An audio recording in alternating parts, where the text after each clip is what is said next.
Memperingati Maulid Nabi Muhammad SAW yang dilaksanakan di kediaman Habib Ahmad Syahab, Jalan Musiraya Kelurahan Lebong Gajah, pada Senin malam 29 September, dihadiri berbagai lapisan masyarakat dan jajaran pemerintah.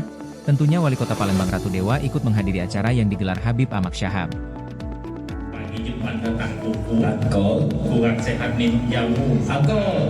Kalau lampu jalan, sakit akan diduit, rumah nak roboh itu urusan aku. Cuma aman buku urusan kamu. Peringatan Maulid Nabi, semua kita bisa meneladani kepemimpinan Nabi Muhammad SAW, sekaligus kita ucapkan barokallah fil umri buat Habib Ahmad. Saya kira begitu ya.